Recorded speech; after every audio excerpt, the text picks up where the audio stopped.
Hey guys, this is your February 26th edition of WRMS Note Taking Day. Yay! Okay, Friday the 26th, do the attendance link. We took notes today, so that's what we're going to go over during this tutorial. Checklist items. 1, make sure you get your sex-linked trait and selective breeding notes done with me today, so you can turn it in. Your new set of vocabulary is going to be due on Friday, March 5th, and that's also the day of your big genetics test. So be on the lookout within the next couple of days for a study guide to be posted so that you can start working on it. Under the classwork tab, you will see your format for the notes for today. They're only 2 pages long. This is a shorter set of notes, so it's not too bad. So go ahead and open up your Cornell Note template so that we can get started. All right, so first we're going to talk about the sex chromosomes. You know that you have chromosomes inside of your body. It always travels in pairs. You got one from mom, one from dad, right? And there are 46 total chromosomes. And that means that there are 23 pairs because each pair has 2. So 23 times 2 is 46. So your sex chromosomes, or the chromosomes that determine your gender, are the last pair of chromosomes, which is pair 23.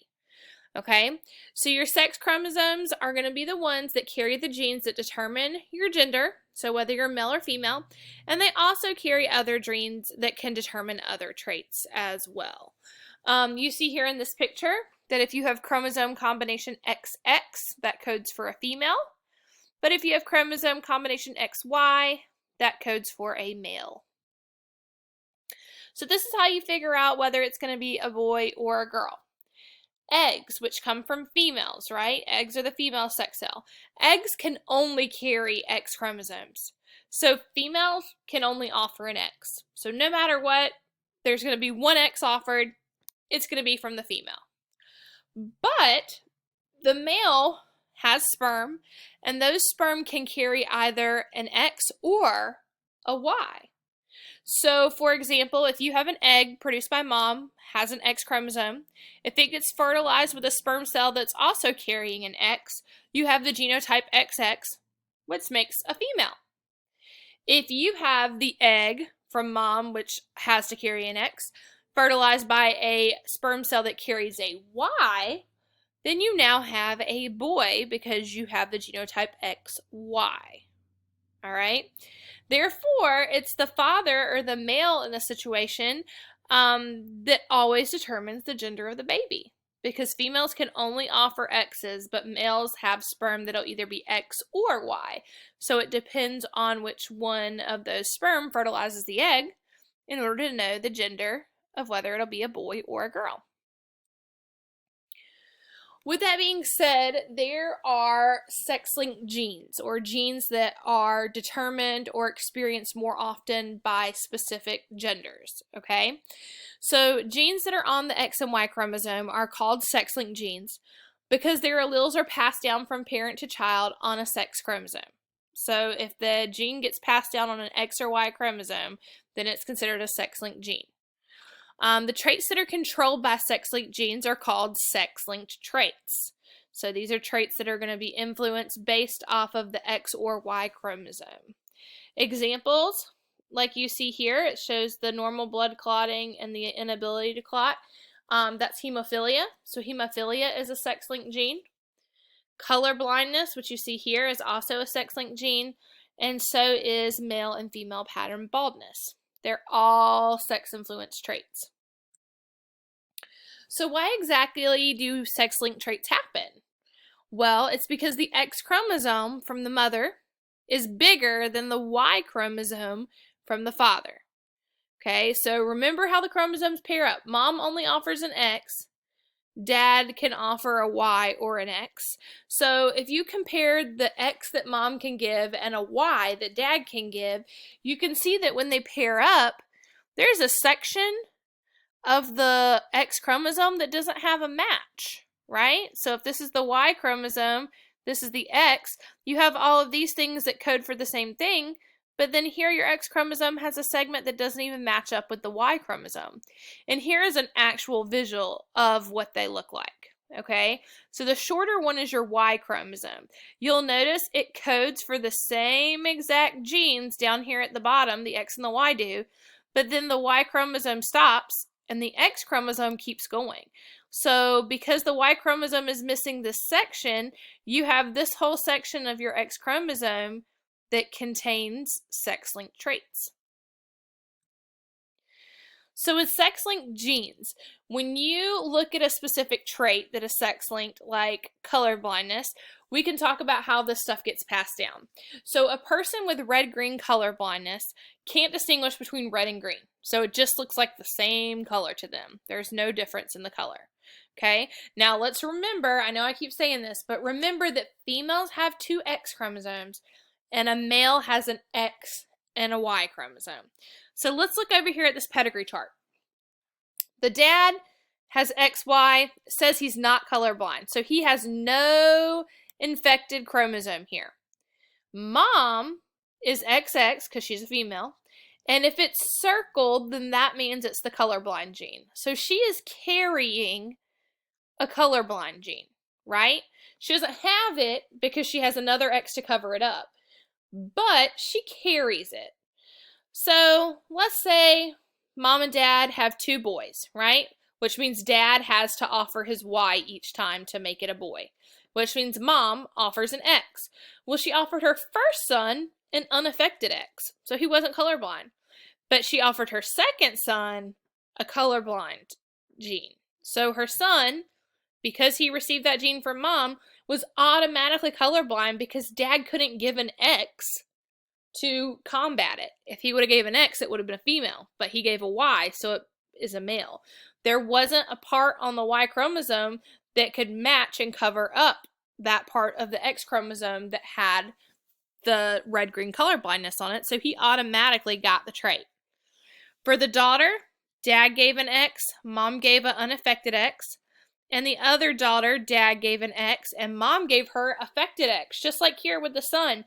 Except for this time, you'll see that this daughter's a carrier and that she doesn't have colorblindness. And that's because she received a healthy X from dad that combated the colorblind X. So she's just a carrier. So, when we look at sex-linked genes, like I mentioned, the X and Y chromosome can code for different genes. Because that happens, you see these sex-linked traits. Most of the genes on the X chromosome can't be found on the Y chromosome. So an allele that's on the X chromosome might not have a match from the Y chromosome. And because males only have 1 X chromosome, the likelihood of them getting sex-linked traits is much higher because they don't have another X to cover it up like females do. Okay, so if they get an X that's affected, they automatically get the trait. So here's another example with hemophilia. Hemophilia is a recessive trait. So here's XY, this is the dad, and here's XX, and this little H is representing that this allele right here carries hemophilia. But mom is just a carrier because she had a good one that overcame the bad one. So when they mix up, dad gave an X, mom gave an X, healthy daughter. Mom gave an X, dad gave a Y, healthy son. Mom gave an infected X, dad gave a healthy X, so she's healthy too. And then mom gave her infected X, and dad could only offer a Y, so because he didn't have another X to combat that, the boy automatically got hemophilia. So going back to color blindness, this is just a cool thing for you guys to look at. Normal vision, we see green rolling hills and a red barn, but if someone had red-green color blindness, they would just see like this dull yellow golden color and could not distinguish that those are 2 different colors. And this is the test that you can kind of look at. If you have normal vision, you should see 25, 29, 45, and then 56, 6, and 8. Okay, so that's what you should be able to see. So normal color vision, this is what you should have saw. If you were colorblind, red-green colorblind, you could have saw the 25 and the 56, but the rest of them would just look like a bunch of spots everywhere. You wouldn't have been able to see a number in them. So looking at color blindness, it is in fact a trait that's controlled by a recessive allele on your X chromosome. Okay, so it's carried on the X chromosome, it's sex-linked. More males obviously have it because they don't have another X to mask the recessive X. They have a Y instead, so if they get an infected X, they automatically get it. And it's just interesting to see how the mother can be a carrier and have a good X and a bad X, but the moment she gives that bad X to a boy, they automatically get the trait because they don't have another X to go against it. They have a Y.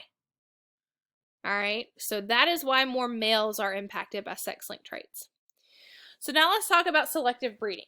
Selective breeding is whenever you are breeding an organism for specific traits. So they have desirable traits and you're wanting to breed more of their kind to get those desirable traits from the offspring that they produce.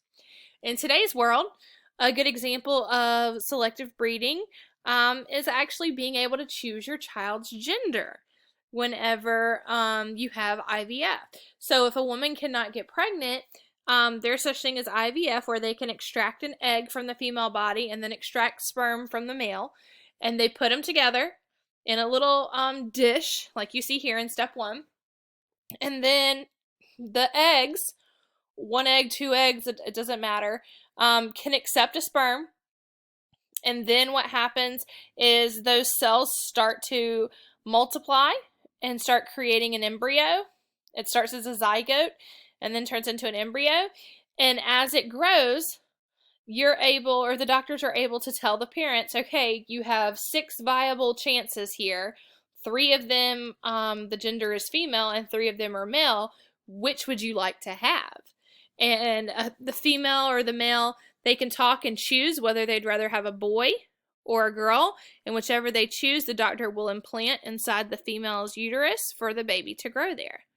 So that's kind of like picking the trait that you want your child to have. So let's look at a bunch of different ways of how man has changed the traits of organism through selective breeding throughout the years. So the first picture here, you see some plants, and it says tall plants to have better crop yield. So we've found tall plants, plants that produce a lot, and we've cloned them. We've selectively bred them to have more taller plants with a great crop yield. For horses, we've bred horses for speed. If you're into horse racing, you're not going to breed your slowest horse. You're going to want to breed your fastest horse. For cows, they have been selectively bred to produce more milk. Some cows are selectively bred for the amount of meat on their body. Fish have been bred to get that gold color, and dogs have been selectively bred for companionship and to be more friendly, because dogs are within the lineages of wolves.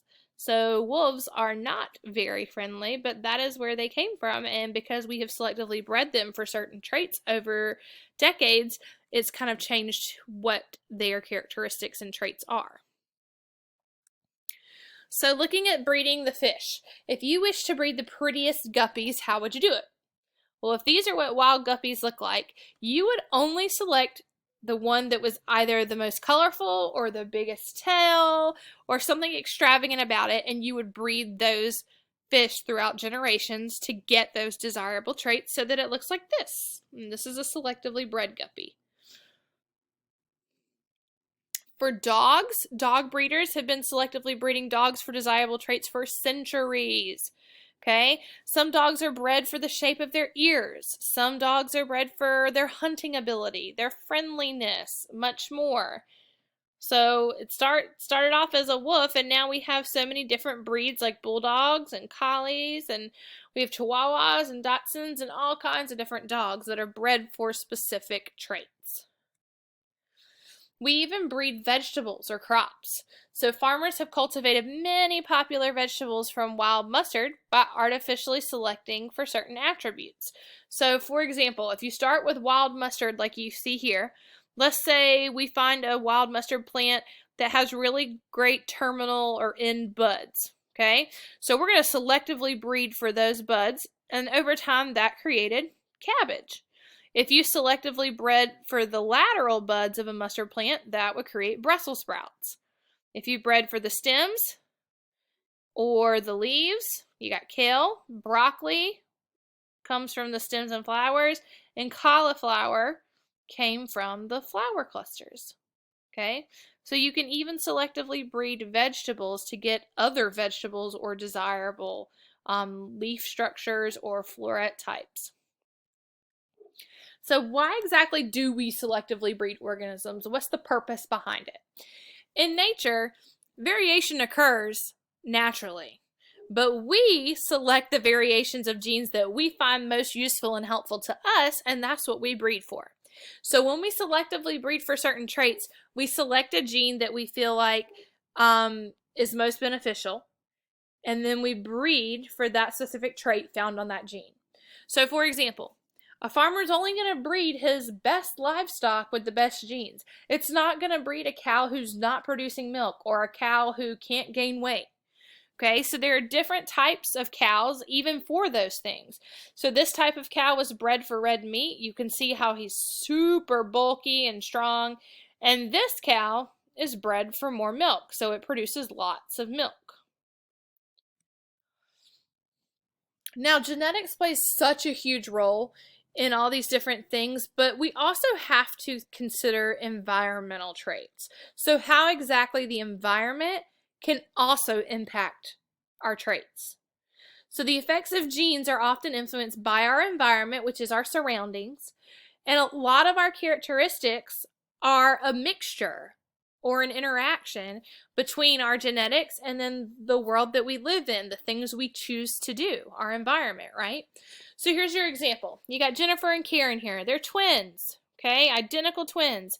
And they were born with genes that absorb fats twice as fast as the average person, which means if they're eating a lot of fat, their bodies absorb it and they can get overweight really quick. So here's Jennifer. Jennifer eats healthy, low-fat foods, and her obesity genes are not triggered. But Karen over here eats fatty, unhealthy foods, so Karen's obesity genes are triggered, and she's a lot heavier than Jennifer is.